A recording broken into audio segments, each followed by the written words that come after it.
Angelou. Pretty women wonder where my secret lies.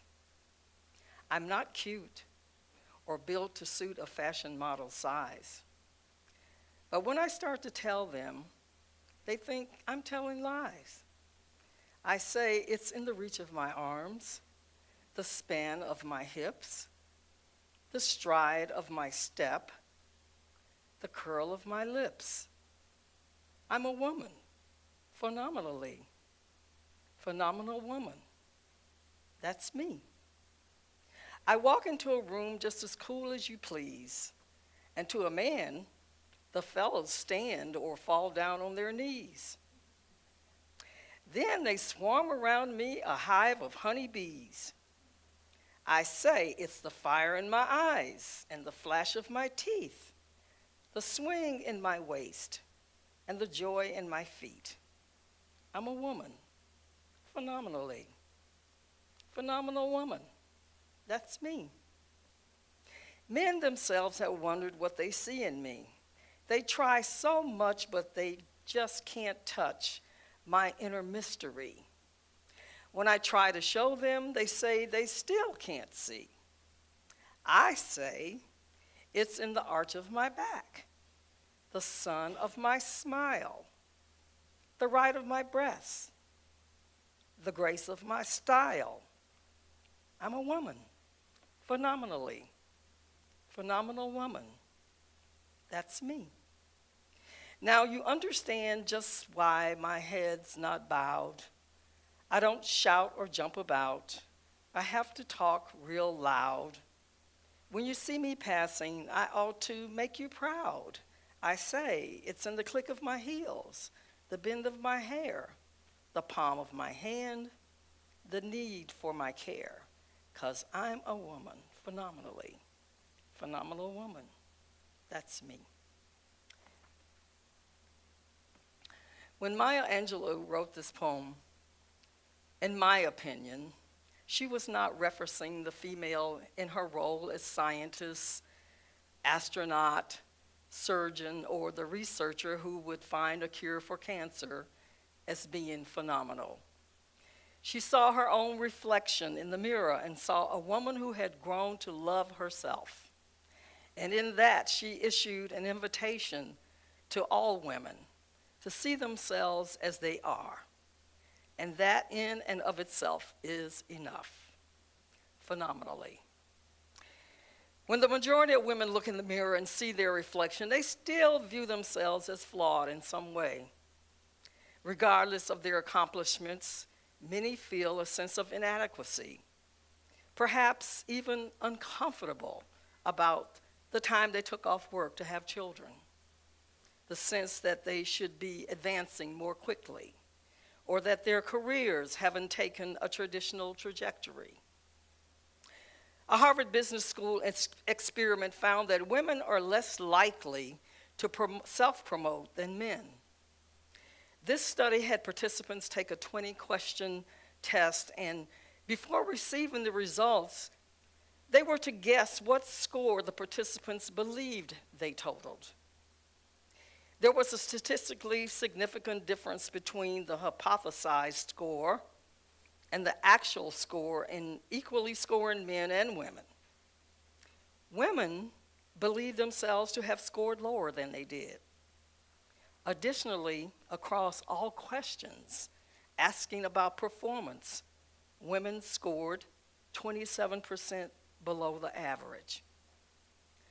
What the study proved is that women are more likely to downplay their own successes.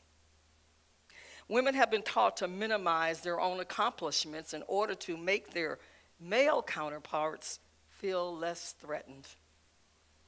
Because female confidence is often misconstrued with arrogance. The feeling of not feeling worthy manifests in our vernacular. Studies have shown that over 50% of women executives suffer from what is known as imposter syndrome. That's when one believes their achievements not to be based on hard work or skill, but some other extraneous quality. Even the most accomplished women in their field suffer from imposter syndrome. The young actress Emma Watson, she's the young lady who starred in the Harry Potter movies, said in an interview for Rookie magazine, and I quote, "It's almost like the better I do, the more my feelings of adequacy actually increases, because I'm just going. And any moment, someone's going to find out I'm a total fraud and that I don't deserve any of what I've achieved. I can't possibly live up to what everyone thinks I am and what everyone's expectations are of me." End of quote. I find that pretty sad for such a talented individual. I don't know how many of you watched the Grammys, but I did. And a musically gifted young artist, Billie Eilish, won 4 Grammys in one night. She's the one who wrote and sang the song for the Barbie movie. In her acceptance speech, after winning Album of the Year, she said, and I quote, "Can I just say that I think Ariana deserves this?" Referring to fellow nominee Ariana Grande. Even after being publicly awarded for their hard work, both Watson and Eilish still could not vocalize feelings of worthiness or accomplishment. There is a perception that it is not feminine to know yourself, to be ambitious or accomplished. But this blatant disregard for self-confidence has notable consequences in female development. Marianne Sieghart, broadcast journalist and author of The Authority Gap, explains that from a young age, gender norms create social roles and expectations of how men and women should behave. Beliefs about leadership default to traditional stereotypes about masculine behavior, and these beliefs are then used to make judgments about women at work. The authority gap is a measure of how much more seriously we take men than we take women. There's the assumption that a man knows what he's talking about until he proves otherwise, whereas for women, it's often the other way around. And as a result, women tend to be underestimated more. They tend to be interrupted, talked over more, and they have to prove their competence more. Moreover, says Sieghart, we often feel uncomfortable when they're in positions of authority. She continues saying that when women display stereotypically masculine traits in order to be taken seriously, by being confident or assertive or taking charge, it makes people uncomfortable because women are defined gender typical standards for behavior. And with women of color, this gap is even wider. Consequently, when women behave in this way, they are often negatively labeled as being abrasive, aggressive, or overbearing. Therefore, limiting a woman's confidence and opportunity to lead. This puts us in a real double bind. If we're not confident enough, we're not going to be respected. We're not going to be taken seriously. But if we're confident enough, we're often going to be disliked.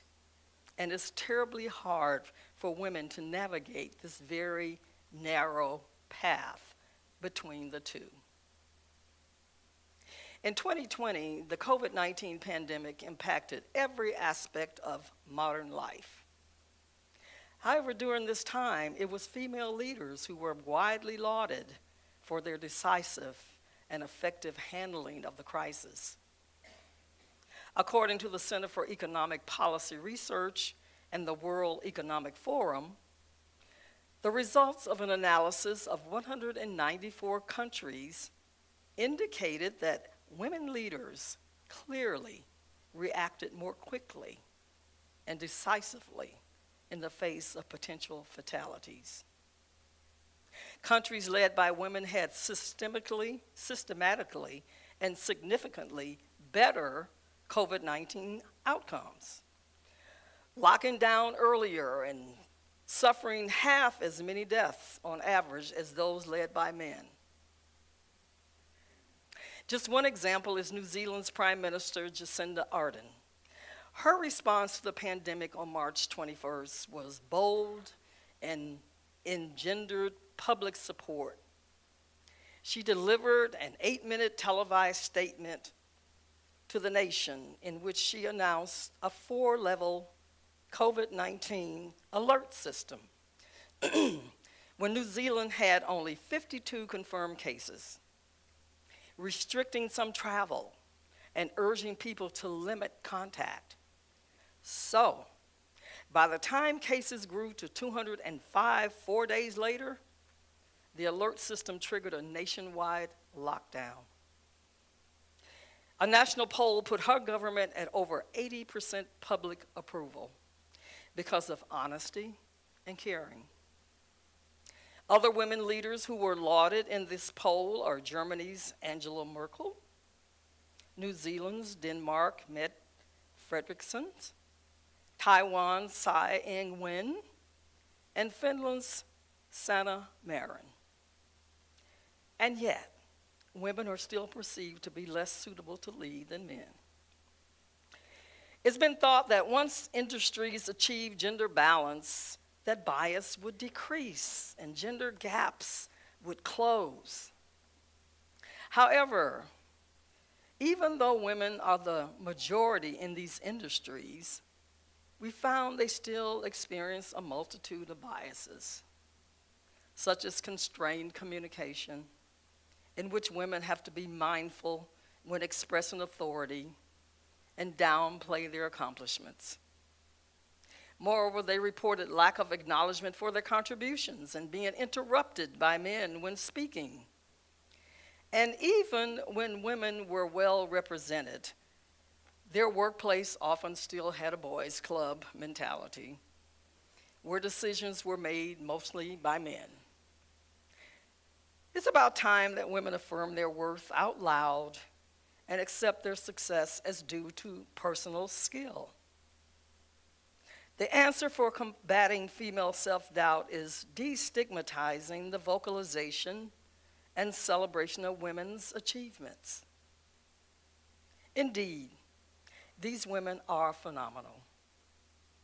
You may not be a world leader or wouldn't be called pretty by the artificial standards of beauty set by society, or your figure doesn't fit the standard model size, but you're an empath. You have a beautiful smile, style, and grace. So anyone ought to feel proud to see you enter a room or just passing by, because you're a woman phenomenally. From my heart to yours, may it be so.